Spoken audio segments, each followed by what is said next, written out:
Tonight on the South Today, a harbour boardwalk is progressing well on Dunedin's West Harbour, but the public can't use it until next year. A Central Otago man fulfills a dream after spending 27 years building a homemade plane.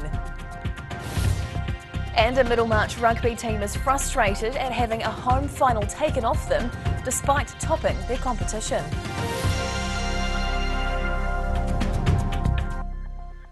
Kia ora, good evening, I'm Hannah Wilkins. The cycle and walkway between Dunedin and Port Chalmers has reached another milestone this week. The final section of a boardwalk at Blanket Bay was craned into position yesterday afternoon. But cyclists and walkers shouldn't get too excited just yet. The section's unlikely to open to the public until April next year. Slotting into place, the final prefabricated section of the new boardwalk along the west side of Otago Harbour is craned into position. The boardwalk spans more than 600 metres of water at Blanket Bay and marks a major stage in the shared pathway project. It's really great milestone for the team. It's a very visual thing that the public can see that we're making real progress.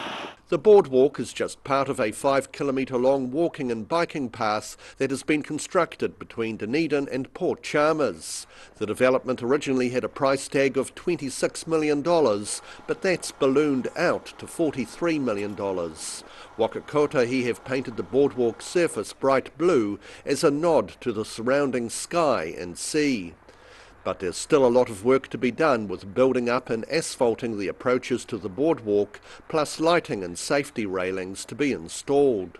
It's hoped this section of the harbour pathway will be open to riders and walkers about April next year. In Dunedin, the South Today. Otago and Southland residents are running out of time if they're planning on standing for this year's local body elections. As of lunchtime, there were 28 nominations for the 14 positions on the Dunedin City Council, with 6 nominations for Mayor of Dunedin. In Invercargill, broadcaster Marcus Lush is set to join the 8 candidates already nominated for Mayor, while Queenstown has 5 candidates for the top job, with Mayor Jim Bolt not standing again. However, there's been a lack of interest for many community boards, with a number currently having insufficient nominations to fill the 6 vacancies on each. Deputy Electoral Officer Claire Sullivan is expecting further nominations before they close at midday on Friday. A long-awaited flight finally took off from Cromwell on Wednesday afternoon. Aircraft engineer Michael Evans completed his 27-year project of passion, building a homemade plane, which he originally bought as a kit set in the mid-90s. A flight worth waiting for in Cromwell. It's been a 27-year journey for Arrowtown-based aircraft engineer Michael Evans to get his home-built plane up in the air. Evans began the project in 1995, finally putting the finishing touches on the plane last week. He also had to wait to get clearance from the Civil Aviation Authority so he could make the first maiden flight from Cromwell Airfield on Wednesday afternoon. Most of it was constructed in a single car garage, believe it or not. Just at home on weekends and evenings.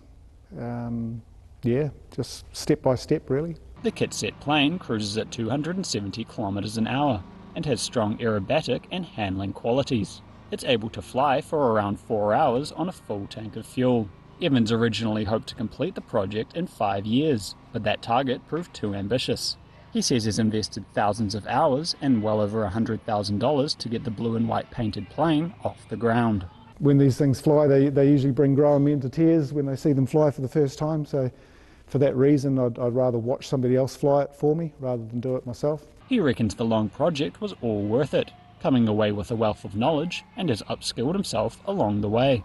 Evans has also been passing along his passion to his children, with 16-year-old daughter Michaela completing her first solo flight in another light plane just a few weeks ago. In Cromwell, the South Today. A large pine tree in the Dunedin Botanic Garden has been cut down after it was declared unsafe following strong winds and heavy rain. A team of arborists worked over Wednesday to carefully take down the old and significant pine. The tree towered almost 30 metres above the gardens and was on the border near Opaho Road, close to the lower entrance to the upper gardens. Traffic management was in place during the operation, with Upaho Road reduced to one lane while contractors carried out the work. The Dunedin City Council says the pine needed to be removed to avoid it becoming a risk to people or property. Well, picture a rugby club final being played surrounded by snow-capped hills as rural fans watch from muddy utes or sitting on hay bales. That's how this weekend's Dunedin senior grade rugby final could have looked in Middlemarch for the Strathcoyote team. However, Dunedin club rugby politics have meant the country club is missing out on the home final it deserves. Strathcoyote Rugby Club members outstanding in their field. This is the team's home ground in Middlemarch, where this weekend's senior grade rugby club final should have been held. Strathcoyote qualified top in the Dunedin senior grade rugby competition and expected to be hosting Kaikorai for what would have been the biggest day of the year in town. Instead, the club found out second hand that they'd be hitting the road to Dunedin. And we found out through the referees association this was going to happen. We started fighting last week. So. The team was under the impression a home final was on the cards if they qualified top, but says the ORFU told them there was an error in the rulebook they'd been given. Yeah, apparently it was a mistake, and they never rectified it and told us what was actually physically going on right from the start. So, yeah. Along with losing home ground advantage, Taylor believes the club's lost up to $5,000 of revenue, which would have been pumped back into the organisation. Strathcoyote last hosted the seniors level rugby final in 2019. And like a finals day, like there'd be hundreds of people here. Like there could be 300 or 400 on the outside of the ring watching Strath and the opposition like to come and play. The debacle means all of this weekend's finals across the Premier, Development, Colts and senior grade competitions will be played at either the University Ground or at Logan Park. In Middlemarch, the South Today. FA Yakane still to come on the South Today. The Otago Nuggets take first blood in the National Basketball Playoff season, and a Milton Karate Club kicks off with a focus on helping the younger generation.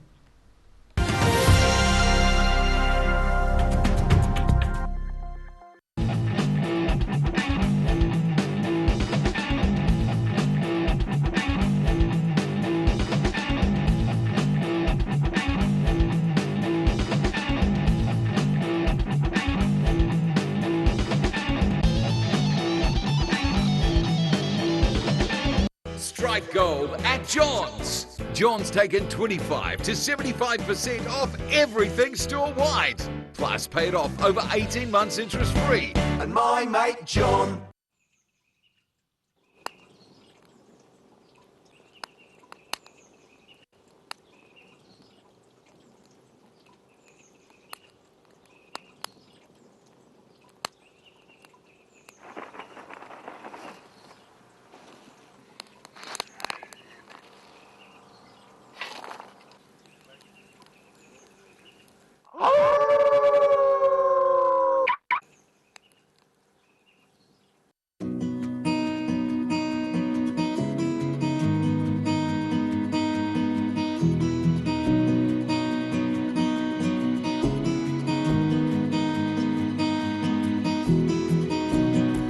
If you're at risk of developing melanoma skin cancer, you owe it to yourself to have a mole map. Mole map is coming to your area. Phone today to make an appointment. It could save your life.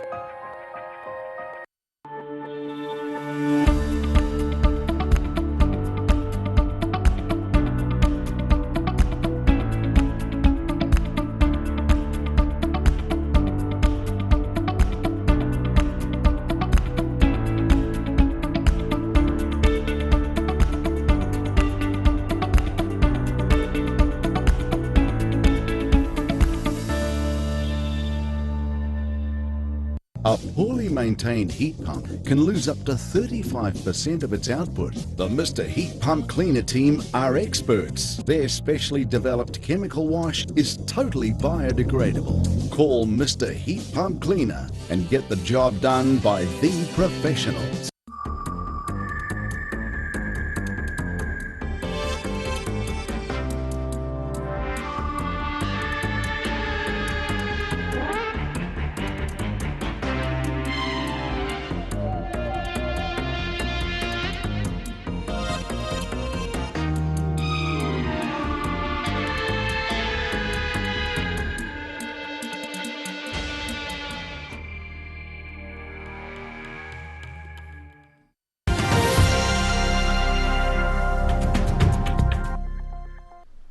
Tēnā koe, welcome back. The Otago Nuggets put in a strong defensive effort in Auckland last night to beat the Hawke's Bay Hawks in a play-in game in the National Basketball League. The match at Auckland's Event Fighter Stadium opened the Sal's NBL playoffs for the 2022 season. 6 teams were still in contention, with the Otago Nuggets turning the intensity up a notch to give the Hawke's Bay Hawks some tough competition. ODT sports reporter Jeff Cheshire was impressed by key moments of brilliance by the Nuggets on offence. Trey Boyd top scored for Otago with 30 points, alongside a strong 24-point effort by Keith Williams. The night and day Otago Nuggets claimed the win, 91 points to 80, officially ending the season for the Hawks. Otago now head into a semi-final encounter with the Nelson Giants at the same venue on Friday night. A karate club in Milton is helping equip young people with some of the skills to deal with the hard knocks in life. The group's instructor says he started the club as a way of helping youngsters who were being bullied. Kelvin McSkimming looks on as Milton youngsters practice their karate kicks and punches at the Tokomariro Kyokushin Karate Club. Some of the boys placed in the top 5 at the recent North Island Champs. McSkimming is their sensei or instructor and believes the sport can help prepare young people for the hard knocks in life. Push themselves in life through training in karate. It's the biggest thing. Just remember that how hard it gets in the world, you can still keep going. McSkimming got into the sport as a teenager himself after being bullied. His cousin ran a karate club and invited him to join.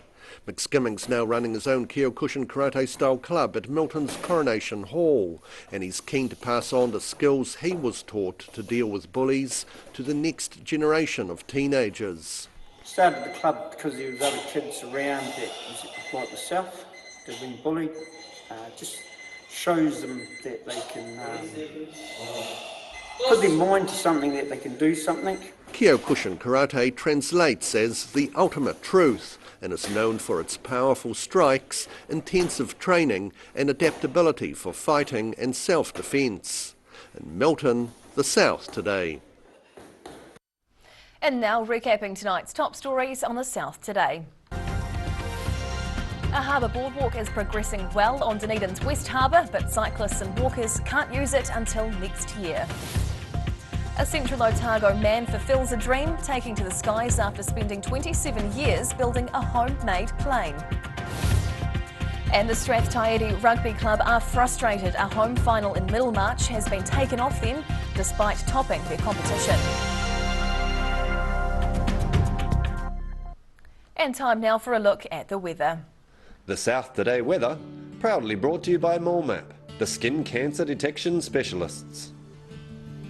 Looking at the situation, an incoming high pressure system will bring mostly fine weather to the region from tomorrow, with heavy frosts inland at night. Heading to the top of the South Island. Fine with light winds right across the board up here tomorrow. 13-degree highs for both Nelson and Greymouth, while Christchurch is just below that double-digit mark, reaching 9 degrees. Travelling to South Canterbury and North Otago, and we can expect another fine day through here with blue skies and light winds. Ashburton aims for 9, with Timaru and Awamaru both lining up for 10-degree highs. Westwards now to the Central Lakes, and the light winds continue as we move through here, making for another fine but crisp day. Wanaka and Alexandra can both expect highs of 5, and Queenstown sticking true to what you'd expect this time of year, a top temperature of just 3 degrees. Heading further south, and the cloud starts to thicken up through these parts, but the westerlies will be quite light. Balclutha, Gore and the Catlins each get a high tomorrow of 8 degrees. And down to Invercargill, fine and frosty tonight with a low of -5 degrees. Tomorrow looks clear and sunny to start, but the cloud gathers and westerlies will pick up as the day goes on before a few late showers with southerlies and a high of 8. Into the weekend, expect a fine and sunny morning and then a hearty frost on Saturday night as it plummets right back down to -5 after another 8-degree day. And lastly, heading to Dunedin. Fine tonight with frosts by dawn after a low of -2 degrees. Fine and sunny tomorrow with scattered cloud, northerlies and a perfect 10-degree high. Saturday will be cold and cloudy again with showers and southwesterlies. -5 brings another heavy frost after a high of 8 degrees. And that's the news this Thursday. For the latest news and videos from the southern region, head online to odt.co.nz. And you can follow Channel 39 on YouTube to catch our news bulletins on demand. But coming up after the break is this week's edition of Global Insight, where Professor Robert Patman says the escalating violence in Myanmar could convince global players such as China to do more to restore peace. We'll see you again next week. Matua.